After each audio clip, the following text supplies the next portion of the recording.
What's up, everyone? Welcome back to Better Biomed.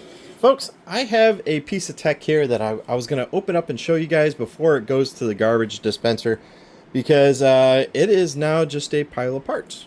But I figured, well, let's just go over what's going on inside the Stryker SmartPump. This is a pneumatic tourniquet, and these are actually remnants from other repairs, you see? And really interesting. This is what the case looks like. You guys are probably pretty familiar with that. There's a couple different variants of it, but that's just a empty case with some rubber membrane buttons. And over here, I've got the chassis, which is basically the metal frame that everything bolts onto, which includes this guy right here, which just is the main PCB. Now, they had some interesting design choices for this, and I got to give them some mad props for it, because the way that they designed this, it's actually really serviceable, even though I don't believe they sell parts. This is just another one of those right to repair things, I believe, because there's nothing in here that isn't really serviceable by us technicians. I mean, it's just got to remember, if you're going to change out anything, you're going to have to do a calibration on that board. None of this here has to be calibrated, and I'll go over that in just a moment. So, interestingly enough, the Stryker SmartPump has an IEC, so it has an internal power supply. So AC power comes in, yep, and it catches on everything. I'm gonna slide that guy over. And right here, I have my low voltage switch mode power supply, which then feeds over to the main PCB. We'll talk about that in just a moment. But also on this board, I have my battery, which right here, there's a lithium battery that goes in there. And I have my pump, which this is a really nice pump. This Parker pump right here, really nice. I believe it's a 12-volt pump. Yeah, 12 volts. Really nice pump. Easy to test as well. We can test it right here. You see the positive and negative terminals. All you gotta do is put a couple pins in there, hook this guy up to a benchtop switch mode power supply, and check it out and see how many amps it pulls, because this guy here should pull little to nothing when it's unloaded, and when you occlude it, when you load it, this pump here should pull like half an amp to an amp.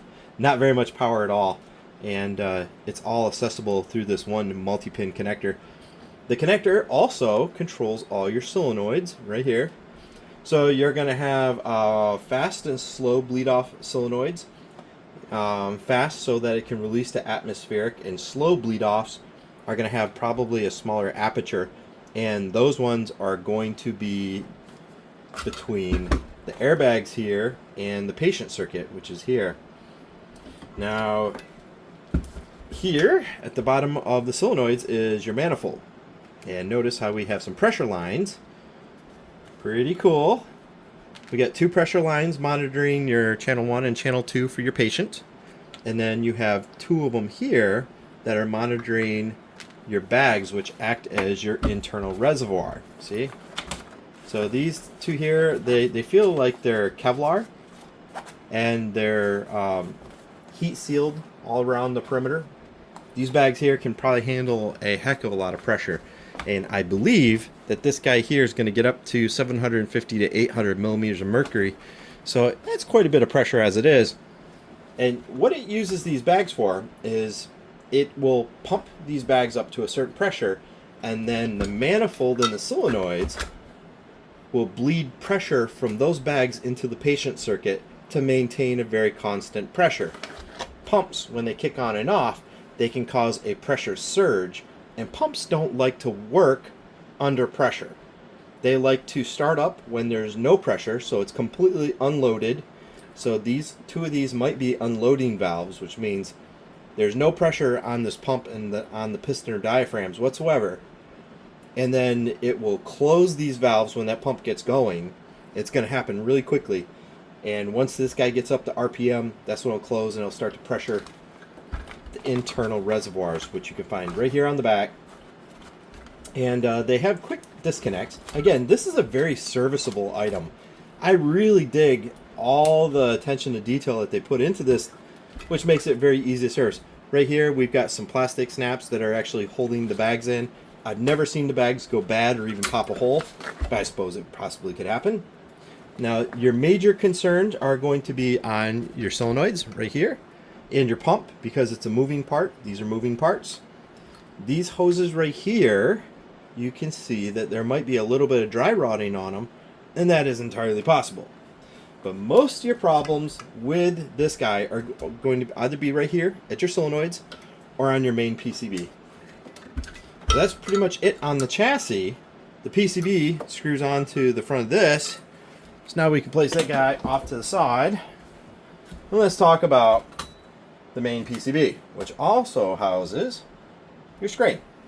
And right here is your alert speaker, which is extremely important, because your alert speaker right here is going to tell the staff when you have a leak, or when you have low battery, or when the unit can't meet pressure for whatever reason. It's going to beepity beep. Now this main PCB right here, it is really well documented with silk screening. I dig that. They've done actually a pretty good job on this guy. And the through-hole vias, they're really nice. They're plated, they're heavy duty, so you got a really good ground plane on this board. There's a couple areas where I've seen problems with this. So one of the areas is going to be your motor controller, and that's going to be up here. That's that multi-pin connector that we showed. That's also got your solenoids. So these here obviously going to be some sort of switching mechanisms. And the front panel is going to connect right here with a tiny little ribbon connector. It's going to come through this hole, push in right here, and that's how you're going to control this guy. Now this little guy down here, this is a high voltage voltage converter, and that is going to be for your backlight on this display. Let's see, what else we got going on down here? So every time you have a large connector like this, it's going to be either for a motor controller or it's going to be for battery.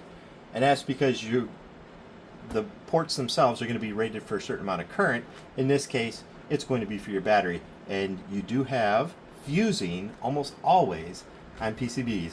When you have power coming in and out of a PCB, there's going to be some sort of fusing. And down here is going to be your motor controller, and probably some of these components over here are going to act as fuses in some capacity. Because if your motor gets overwhelmed, it's going to have to pop a weakest link, or else your whole board is going to fry. So, interestingly enough, we have a couple different controller chips, and down here I've got something called Coiltronics. Looks like a transformer. Interesting. And this down here looks like a voltage regulator. So your DC power is going to come in here from your switch mode power supply, and it's going to cut it down to the voltages that you need, and it's going to stripe some off for the high voltage section. So some of that is going to come over here, and it's going to create your voltage rails for the rest of the board. Now, I assume that this controller right here is going to be for all your solenoids. So it's going to have some switching capabilities. And then over here, you've got a microcontroller. And this microcontroller is going to be monitoring your pressure. So you got cuff 1, cuff 2, bladder 1, and bladder 2. They also have really nice test points. Look at the test points around this board. I really appreciate the lengths they've gone through on documenting this board. You got some dip switches over here. There's some Kapton tape on there, so obviously those guys aren't going to be adjusted. And you've got a connector down here, which I don't remember what this guy goes to. Don't really remember. It doesn't matter. There is, one reset button right here. You should probably never touch that if you don't need to. And on the other side of this board, there's not much going on. You got some interboard vias right here, which don't really interface with anything. They might be for testing purposes. And you can see all your pads right here around the perimeter for those rubber buttons, which I have some examples. So you can see that we have a carbon back on the rubber button, and that carbon will come down and it shorts out this comb which you can see right here, which creates your pad. So your button sits right there. When you depress it, that pad comes down, shorts out the terminals, and it registers an input. Cool stuff. Now the interesting thing about this board is if you have a problem on this board, you just change it out, but then the calibration data for these sensors is going to actually be stored on this board. So unlike some other machines which might have the pressure sensor some other place, they're always going to be separate from the calibration data, because the CPU always handles the calibration data, but on this board, the calibration data is actually kept with this board. So if you need to do a repair on these units, you can actually swap this board liberally between devices, and the calibration data for these sensors is going to travel with the sensors.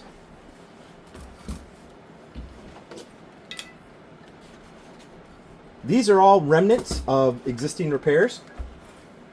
On this set right here, there is a problem with one of the solenoids. Maybe I will pull them apart. There might be debris, or maybe it's just fatigue from old age. Judging by these hoses, you can see that they're a little discolored. That automatically tells me that it's probably age, maybe a little bit of fatigue. But this one also has a motor controller problem. When this boots up, it should run this guy right here to inflate the bladders. So this bladder and this bladder need to see a certain pressure, or else it gives you a motor occlusion or a motor error. And this board here, someplace on this chip, it just doesn't want to power up the pump. Now, I can test this pump. As I already said, you hook it up to a DC power supply. If it fires up and it's not drawing that much current, your pump assembly is absolutely fine. These guys down here could be suspect, especially if they're leaking, if they're stuck open. But if you don't hear that motor run whatsoever, it's going to be over here on the control board, and you need a new control board. Anyway, guys, interestingly enough, these are just some spare parts from a Stryker SmartPump. They're probably going in the trash pretty soon, and I figured I'd just give you guys a rough overview before I dispose of them. Thanks for watching, guys. If you enjoyed this video, don't forget to give it a thumbs up and subscribe for more content. I'd love to hear your thoughts, so drop a comment below with what you'd like to see in future videos.